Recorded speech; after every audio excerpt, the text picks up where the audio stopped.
What's up, everybody?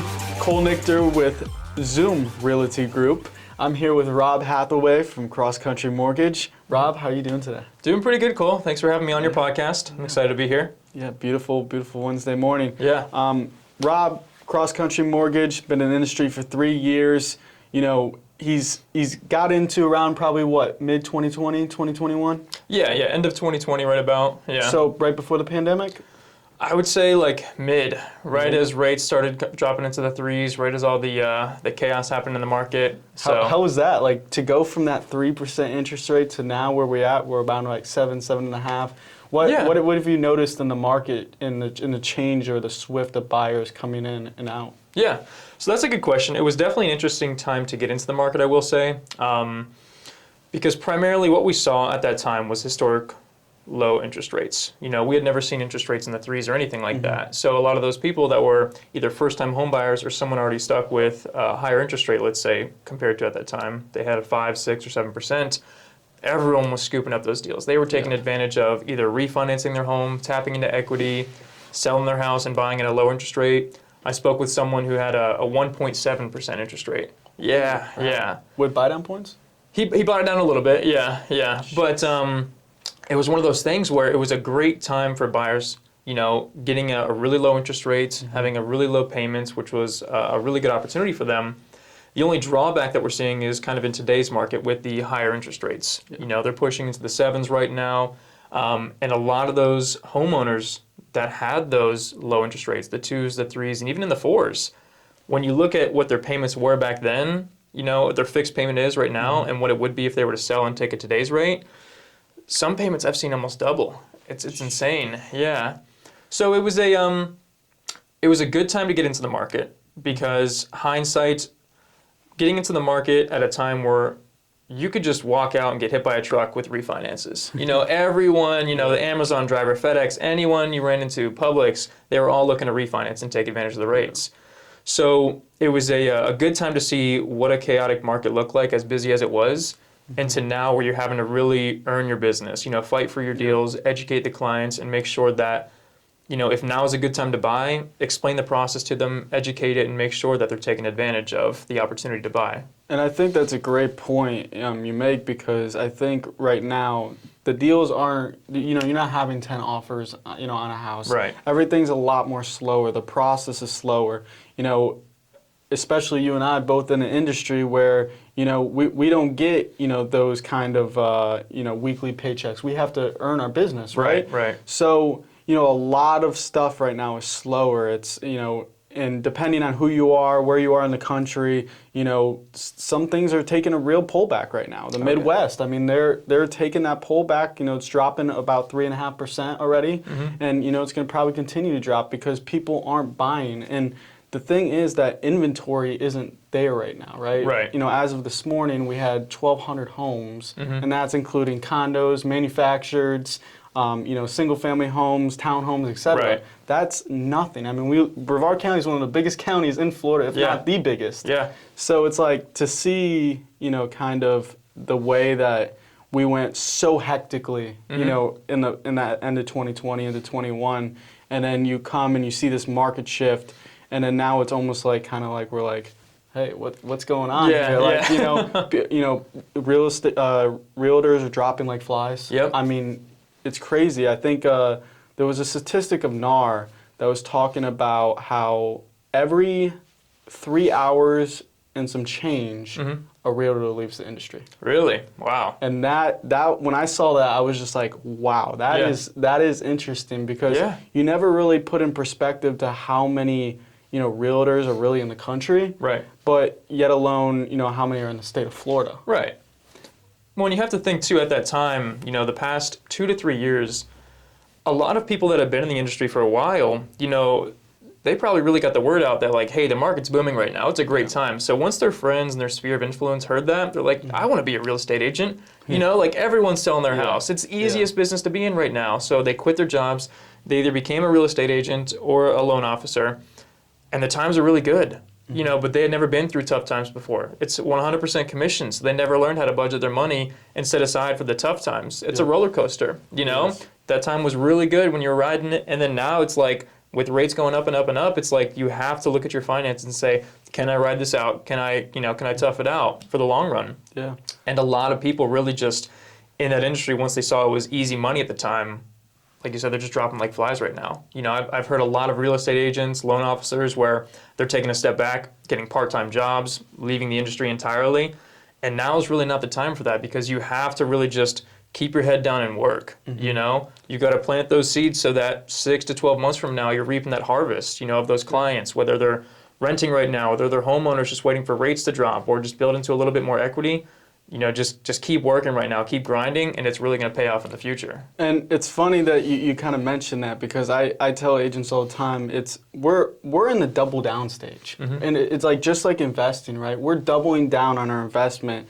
We're doing more mailers than ever. We're doing, door knocking. We're cold calling more than ever, right? And the biggest thing is that I think people need to understand that you have to be patient. Right? It's not going to be an overnight success. Whether you're new in the industry or whether, you're a veteran, that $1 million deal doesn't happen overnight. It's not I'm going to get in the industry and I'm going to sell, $5 million and it's going to be a slice of cake. Right. There's going to be a lot of stress. There's going to be a lot of headaches. Yeah. I mean, like you said, an emotional roller coaster that really does go like this. Yeah. So I think the biggest thing is people, they really need to understand that if they do want to get in the industry, whether it's a loan officer, whether it's a real estate agent, that it's going to be hard. And you're going to have to battle through some tough times that you probably don't really want to deal with. Make some decisions that you have to sacrifice. I think that's important for people, because sacrifice is probably one of the number one keys in order to, achieve where you want to go. Yeah. So I mean, I've heard, and I'm sure you've heard it too, like the first 2 years in this industry is the toughest. Yeah. Because you might get one of those deals where it's $1 million deal and you just get that high off it. You feel like this is amazing. I love this decision. It was the best choice of my life. And then you go 3 months with nothing. And all of a sudden you're like, what happened? What am I doing wrong? So you have to look back at like what activities you were doing at that time that pay off 30, 60, 90 days from the day you were doing those activities, those mailaways, the door knocking and whatnot. Yeah. It's not going to be an instant gratification. No. Someone's not going to say, hey, Cole, let's list my house. I need to sell it next week and let's close. You might, Maybe. You might, but you can't expect that every time you go door knocking or do an activity that you're going to get a 50% conversion ratio or 100%. It's you really got to grind and work for it. And one of the biggest things I've noticed too is, when you're in the industry, and I'm going to take a cold calling, for an example, right? It's going to take 100 calls for you to get one appointment. Right. Now, out of those one appointment out of every 100 calls, that means you're going to have to make 1,000 calls to get 10 appointments. Out of those 10 appointments, you're lucky to get 2. Right. You're 2. Yeah. So, my biggest thing I tell people all the time is you got to pick up the phone. If your door knocking's your thing, that's great. If cold calling that's your thing, great. But if you're sitting back and expecting people to just walk in and say, "Hey, I want to buy a house," it's not a car dealership. It doesn't, it doesn't happen like that. So, I just wanted to switch focus real quick. Talk a little bit about cross-country mortgage. I know they're in all 50 states. Yep. And what are some of the cool programs that you guys offer? Kind of as more incentives, or even diving into that. Yeah, of course. So like you had mentioned, we're licensed in all 50 states. So I've helped out clients, obviously, in the state of Florida where we are. That's where we focus. That's where our home is, our backyard is. But I've also helped clients in multiple other states, North Carolina, South Carolina. I've got clients that are actively shopping in other states, some that are selling their house and wanting to move to, let's say, Tennessee, So just having that ability to be able to take care of all the clients. If you have someone that's in Florida and saying, hey, Cole, I'm selling my home. I need to go up north, back to where my family is. At least you don't have to dump them on some random loan officer. You have the connections up there where you can get them with a trusted real estate agent. I'm able to accommodate the loan up in that other state as well, so that we have that partnership, that relationship, so they're not just working with some random loan officer. Yeah. So that's of course just a benefit, just having that ability for all 50 states. Other things, though, I'd say really just in the market, it could be whether you're looking at a 2-1 buy down option to get a slightly lower interest rate. We have a lot of investor cash flow deals for a lot of investors right now. I believe I was looking at stat, and it was about 25 to 30% of buyers right now are investors. It's wild to me, because I was speaking with another realtor at the event last night, and we were talking about how are investors making money on 8 and 9%. Right. And if you really have to find a great deal in order to make that happen. Now I know some people, what they do is they get a construction loan, Right. and they be able to whether flip that house or go down that avenue. I see that paying off. I think Right. I think that's a better investment. But when you're talking about a singular condo, or you're talking about a singular house that you're either going to Airbnb, Right. you're going to rent out. You really can't tell how much you're really going to make until that you're pretty much closing. I mean, Right. If you're like only making $200-$300, there's positives and negative sides. How I look at this is the positive side: you're getting into real estate, you're dabbling with it. If you want to take it the Airbnb route, you have that option. But if you want to rent it out, you got to just understand you need to find a great deal, and that means whether it's a $1,800 mortgage, and if you're getting $2,200 out of rent in this market, I think that's good. That's good. Yeah.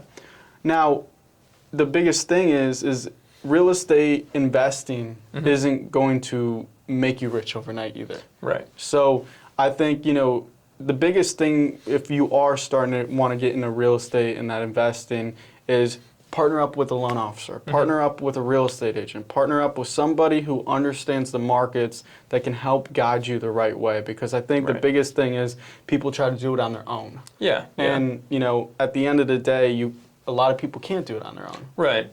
Well, and you made a good point, though, and to backtrack a little bit, too. As an investor, it's a numbers game. You've got to look at the big picture goal. You can't just say, hey, rates are a little bit high right now, so I don't want to buy this property because I'm only going to make $200 a month, cash flow. And sure, at a quick glance, those numbers don't look pretty. But what they're probably looking at is home prices right now, seeing that it is a bit of a buyer's market. You can look at a condo, let's say if it's $400,000, and you can go up to the seller and say, hey, lowball them. Go in at 380. Maybe even ask for seller concessions, ask for closing costs to be paid for. We're seeing a lot of that right now, whereas those buyers are going in with those lowball offers, asking for the seller concessions. So from an investor standpoint, they're probably looking at it and saying, if I can acquire this property for $30,000 less than what it's listed for, so what if my payment's going to be $200 a month higher? Because the ROI, when you do that math, a $30,000 lower purchase price, $200 a month higher payment, it's easy numbers right there. That's positive cash flow, because the alternative side of it is you wait a year, like a lot of people are talking about. Let's say you do wait a year until rates drop down to a reasonable amount. At that point, then, we're going to see a lot of what we saw a year ago, where it was a home listed for $400,000 is now going to have multiple offers on it, and it's getting sold for $420, $430, highest and best, waiving an appraisal, waiving the inspection period and whatnot. A lot more risk involved in that. So just to backtrack on the investor standpoint, it's a no-brainer right now. Yeah. Because you're tapping into that initial equity as soon as you close, as opposed to waiting a year just to get another couple $100 on the cash flow. Yeah, and it's almost too is like your big buy down right now, for an example, is you want to get that amortization started. Right. And in real estate, I tell people all the time, your money is made in the 5th year. It's made in the 5th inning, right? Because that inning, after your first 5 years, amortization starts going down a little bit more. But the most important thing is now you have equity into that property. Right. And as long as you can cash flow that, and as long as you can have a consistent income that because this is the thing, right? You buy one condo, you buy one house. Right. Someone doesn't live in it, you're 0% occupancy. Right. And that right there is also a factor that you have to put into play, because you can't just always say, hey, I'm going to buy this condo, Airbnb it, and then, just hope and pray. Right. Because, I've seen people where they consistently make $7,000 a month off a condo that is probably only $300,000. Yeah. And, they probably only have a $1,800 mortgage on it. Right. And then I've seen people who have the same condo and the same amenities, the same options, and it's booked twice a month, and they're losing money. So it really it all starts with you guys. It starts with people understanding that, this is a full-time job. Real estate is a full-time job, and I truly think if you're going to go halfway, it's going to be harder than somebody who obviously is doing it full-time. Right. But, that time that you're not spending on yourself, Mm-hmm. and that time that you're making money for someone else or Right. doing other things, like this industry you have to be dedicated. Oh yeah, 100%. And even from whether you're a home buyer standpoint, an investor, whatever it may be, that first step is really just sitting down and having a conversation with Cole. Have that conversation with a real estate agent. Try to figure out what your budget is, what your time frame is, and see if it makes sense for you to purchase right now. Whether you're renting right now, everyone always says rent right now. The interest rate is 100%. So regardless if the mortgage rates are 7, 8, 9%, whatever, you're still in a better position than renting.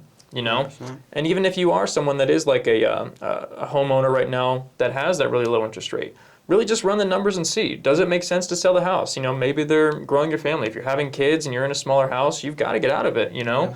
So instead of just toughing it out and waiting a year for the rates to come down, for the bidding wars to come back, just really assess whether or not now is a good time to buy and if you're in a good position or not, And that's a great point you make, and it's kind of go back to the doubling down, right? Mm-hmm. The investors, and 30% you said is investors, and I'm surprised it's not more, because realistically, as an investor, if I can go and I do this all the time, is I'll go show a property, but it's listed at $750.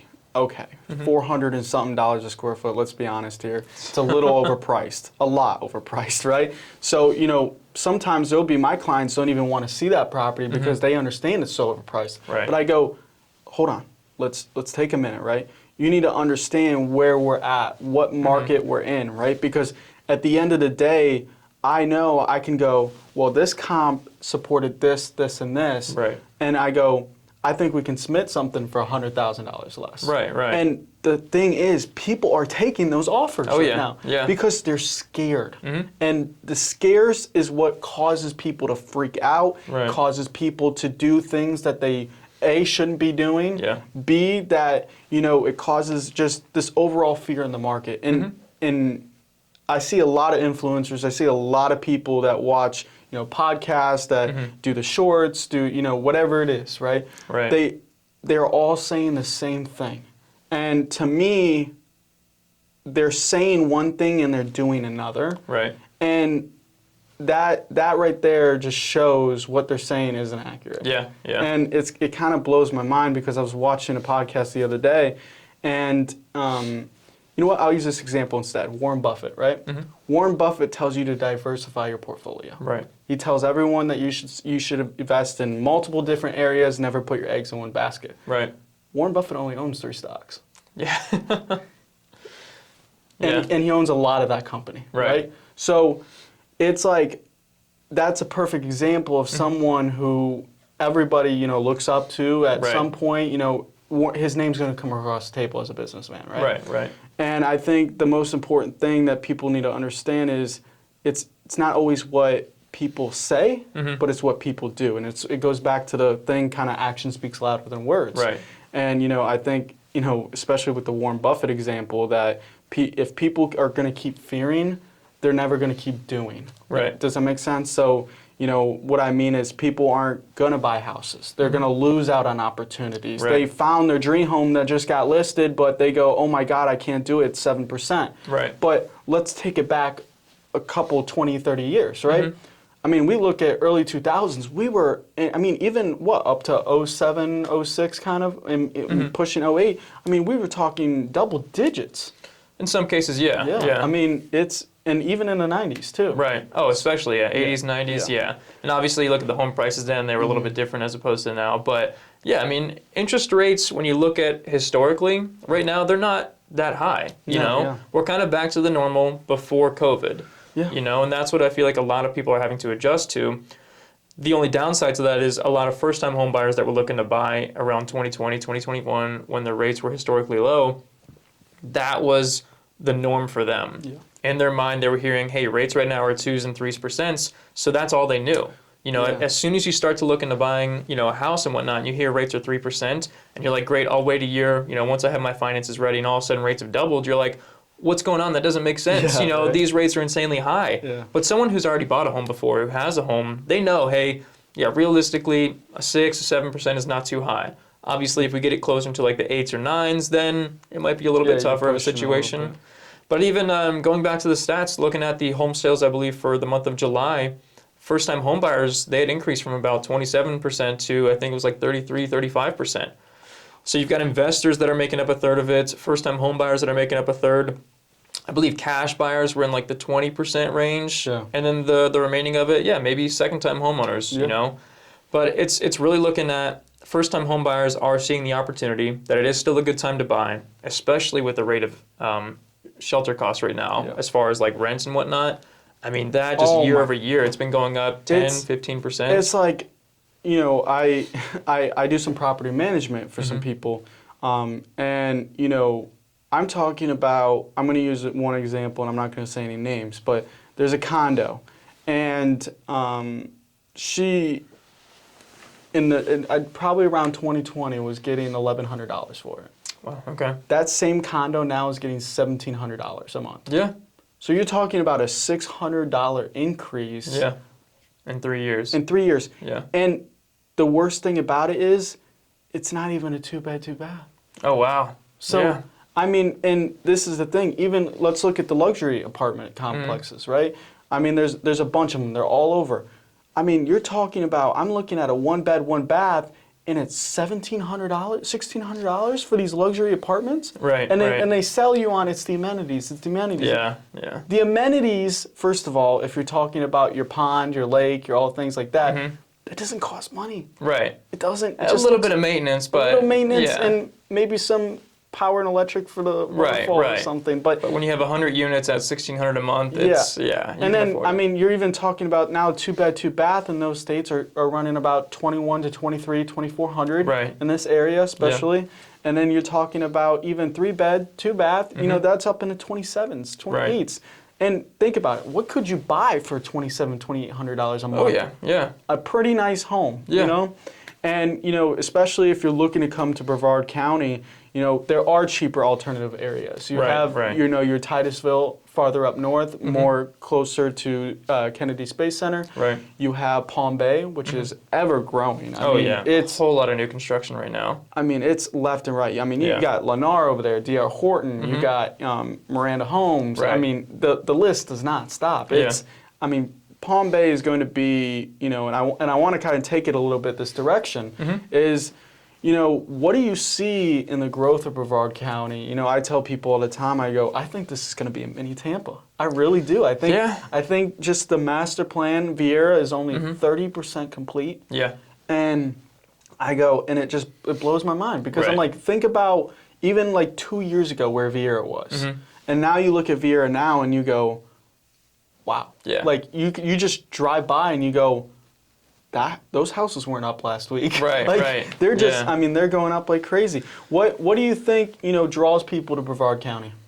Or what have you noticed that is drawing people here? Yeah, I mean, obviously with a lot of the careers that are available right now, you've got SpaceX, L3 Harris, Northrop Grumman, you know, so those alone, just the jobs that are available in Brevard County and whatnot in the future that it has in store is great. And if you look at a lot of people moving from the West Coast, you know, California, that are those engineers that see that their home prices are pretty high right now. You know, they know what the cost of living is over there, and they just look at it and say, hey, Florida is just like California, you know, maybe just no earthquakes, we get a hurricane every now and then, you know, and but the cost of living is so much lower. So then I'm seeing a lot of people, you know, Northerners, Westerners that are just moving down to Florida and whatnot because they see the potential that Florida, specifically Brevard County, has, and they want to tap into that equity. Because like you made a good point, Palm Bay right now, it's ever growing with all the construction and whatnot. SpaceX, obviously Elon Musk is a smart guy. He knows what he's doing, you know? So right now you just have to look at what the 5-year picture is. With Palm Bay continuing to grow with all the new construction, with all the sunrail that's going up and whatnot. Oh my God, yeah. Like you've got to look in that and just say, what's going to happen to those home prices? With all these things going on in Brevard County, Central Florida, just it's a really good time to buy because you're going to tap into that equity. And you look into the big picture 3 to 5 years from now, that's even short term, but you're going to have so much equity built into your asset by that time. And it's great that you make that point because, you know, I tell people all the time, Florida land is liquid gold. Yeah. I mean, you want to talk about an investment, buy property where there's no development yet. Right. Right? And sit on that. I mean, yeah, it's going to 10, 20 years return, Right. but I'm telling you, Brevard County went from an acre being $250,000 5 years ago. Yeah. A quarter acre now is $250,000. Yeah. So, I mean, you're talking about, even just in less than 5 years, that is a huge jump from, where it was. Right. And I think the biggest things people is they're moving here, especially the Midwest. There's not the people who don't move from New York or move from California, Right. and really can sell their home for way more than they bought it, Yeah. and have all this equity to move down here. And to be honest, it's alternatively cheaper down here than from those other states. Yeah. So, unlike the Midwest, where you buy a $250,000 house back in 2020. Yeah. That house is only about $290,000, $300,000 now. So I mean, you're not seeing that crazy jump, right? Right. But I really do think Florida land is liquid gold, and if anyone has the opportunity to purchase land here, you better do it quickly. Yeah. Because I mean, the fact of the matter is, I was at an event last night in downtown Melbourne Beach, and there is a brand new oceanfront community that's going in. Okay. A luxury community. They start around $1.5 million and go all the way up to $2.5 million. Okay. And this guy actually it's his first development. He's not from the area. Okay. And he's bringing, I'm talking about hedge funds. He's bringing some of the bigger some of the big name investors, I don't want to say on camera, but that are coming here. I mean, it's so crazy to see these guys who have, and I'm not talking, $50, $100 million. I'm talking about these hedge funds have billions. Right. To invest into real estate.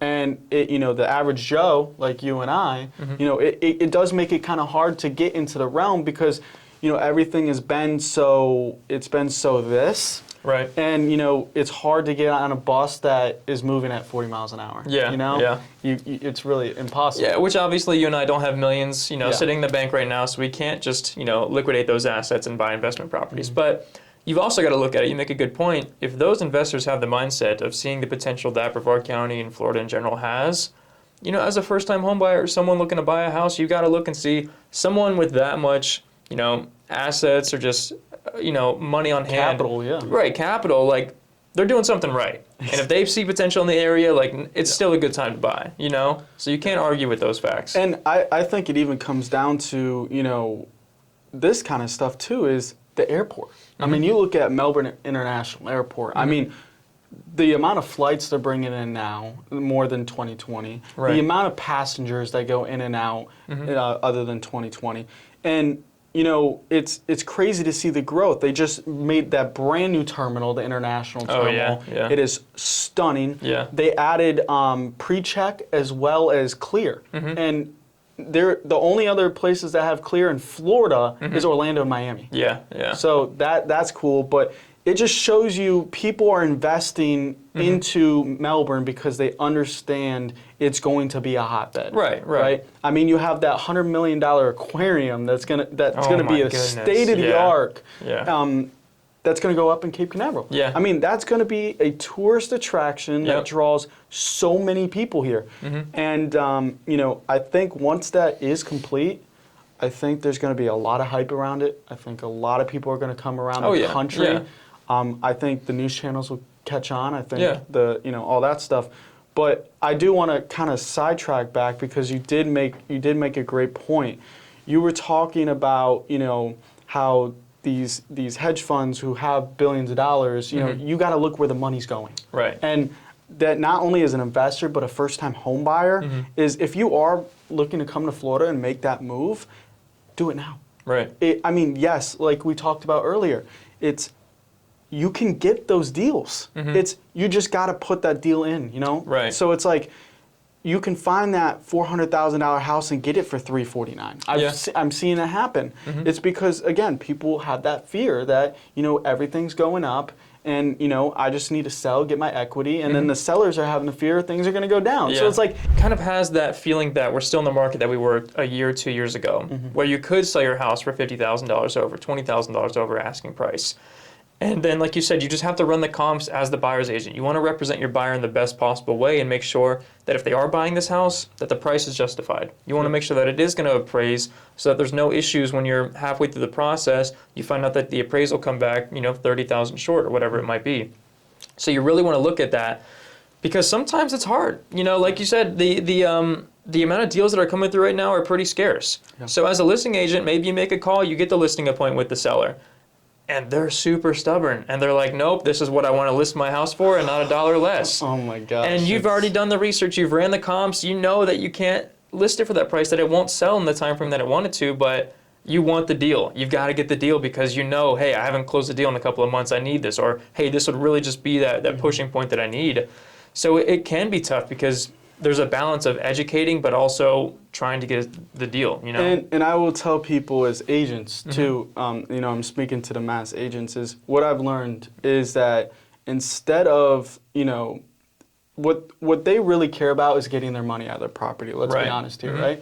So how I approach this situation, and I think this is very important for a new agent to learn, is when you have, and you're sitting at that listing appointment and they go, I want to list it for $500,000, not a cent less, right? Whatever they're saying. And then let's say, for an example, you had a 6% commission, right? Well, the thing is, what I like to do is money talks, right? And I go, ma'am, I will actually reduce my commission if you allow me to give me a little wiggle room in your price. Right. And I think you going on that approach will be able to say, oh, wow, they're going to think more of like, why is he doing that? Right. Like there must be a real reason why he's doing that. Instead of arguing, instead of saying, I'm the agent, I know what I'm doing, whatever it may be, you're taking the approach of, look, money talks. And I'm willing to reduce my commission because I do really genuinely want to sell your house and want to serve you at the highest level possible. But I can't do that if you can't look at these and see the comparison. And take emotion out of it for a second. Because everyone has emotion with these. I mean, it's like, again, the industry's like this, but people's emotions are like this too. Yeah, 100%. Because you don't know, like you could have a bad day or whatnot, but the seller, you don't know their situation. They could have had like a loss in the family or something like that. They could just have a situation where they woke up on the wrong side of the bed, and they're having a really bad day. And that breaking point is just you coming over there and saying, hey, sorry, your house isn't going to sell for, $1 more than X amount. And they're just going to blow up on you. You never know. So I think, like you said, taking that standpoint and saying, what's in it for me? You've got to look at it, from your standpoint, but also the seller's standpoint, and just make sure that you're not being greedy, because you want to make sure that you are representing the seller as best as you can, and coming to the table as a professional real estate agent. And that really does add a lot of value in today's market. Yeah, and I think, people need to understand that, this market is very unique in the sense of what is happening in Brevard County and what is happening even in Orlando. Miami. I mean, you're talking, if you want to talk about home prices skyrocketing, Miami was the #1 city to see home prices go up. Wow. And then I think it's behind New York and LA. Okay. But I know Miami was #1. Right. And I was just like, to see, like, I had an investor, tell me about a great deal he got. Literally, I think it was 2019, he told me. He told me that in 2019, he bought a historic site in South Beach. And he bought it for $250,000. Okay. He put $500,000 into it. And he went down to the studs, ripped everything out, got all the approval for it. Yeah. And he ended up selling it literally 2 months ago for $3.1 million. Wow. That's insane. You want to talk about a flip? Yeah. That's pretty good. Crazy, but it's also, and this is the thing, people are going, well, why is Miami, obviously Miami's always been Miami, right? It's always been the party city, the work never sleeps, kind of vibe. But the big thing people aren't realizing is a lot of these major influencers are making that transition from LA to Miami. And, that is bringing a lot of more people. Because they are going, oh, well, they're in Florida now. Right. I like Florida better than California. Yeah. No state tax. Yeah. No, everything is just it's structured for business. Right. And, I think what people, want to see is that they want the market to come down. They want interest rates to come down. Of course, yeah. But I think right now we're at a steady balance where, yes, there's not much inventory, but at the end of the day, there's not many people who, are really selling either because they're going, where do I go? Yeah. And that's kind of the issue is like, where do I go? I sell my house that I have a 4% interest rate on. Yeah. How am I going to, where am I going to go? I'm going to pay 7% and I get the equity out of it, but that they're putting that down on as a down payment. Right. And going like that. But another thing I'm actually really seeing right now too is the seller financing. That seller financing is becoming very popular. Okay. It's the one thing is it's interesting because you'll have an investor that is doing a seller financing at 10%. Well, what they're doing is a 5-year balloon payment. So they're trying to take their odds on that in 5 years the interest rates will be lower. Right. It'll be paid off and go from there. But I guess kind of bringing it back to more of the mortgage side of things. Yeah. If someone looking to get into mortgage, as a loan officer, an underwriter, what do you suggest and how should they approach it? Yeah, I would say really just make sure you're passionate about it, because I'm sure you're passionate about your job. You love what you do and whatnot. You love working with people, so you really want to look at yourself and just say, an underwriter and a loan officer, that's night and day difference. Yeah. I will say there are some loan officers that made the change from being an underwriter, and they make a really good loan officer because they know the behind the scenes process and whatnot. But to your point, if you're someone looking to get into the industry, really just kind of take a look and see, okay, am I a people person? Do I like working with people? Do I like giving good news, and am I able to give bad news in a good way? Because there are times where you'll have someone really emotionally attached wanting to buy the house, and if they just don't qualify for some reason, you've got to explain to them. And obviously it's not a hard no, hey, it's never going to happen. Yeah. You've got to give them the right steps. Hey, here's the plan. It's not a no, never going to happen. It's a, hey, it might not be right now, but here's what we have to do over the next couple of months, 6 months to get you ready to buy. And that's just one side of it as far as the personality side. But you do have to look at it and say, yeah, it is 100% commission. There's going to be really good times. There's going to be really bad times, And as far as getting into it, though, it's just like real estate with that initial licensing. You've got to study, keep your head down, pass the test for the first time, and get in with a good company that has a good mentorship, people that are really just going to lead you in the right direction.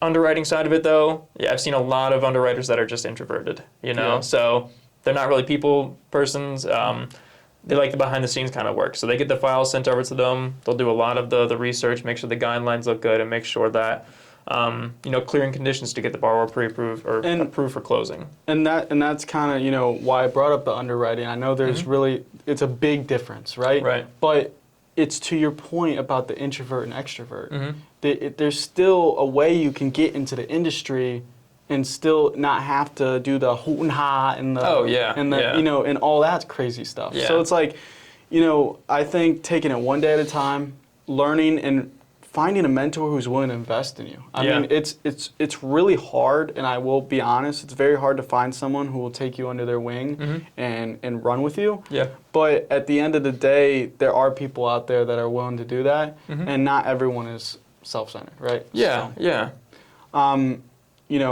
I very, very much appreciate you coming on today. Yeah. And, guys, if you have not yet, make sure to hit that like button. Make sure to comment who you guys want to see next, what kind of way you want us to maybe take it, and make sure to hit that subscribe button. Rob, you have anything you want to say before we get off? No, that's it. I appreciate you having me on for your first podcast. It was a really good time. I feel like we had a lot of good topics. I'm sure there's going to be a lot of questions in the comments too, so definitely like, subscribe, drop some comments below. Maybe we'll do like a Q&A next time or something like that too, depending on the comments that come through. But no, man, it was a great podcast. Really appreciate you having me on here. Appreciate it, Rob. And this has been Closed by Cole. Catch you in the next one. See you guys.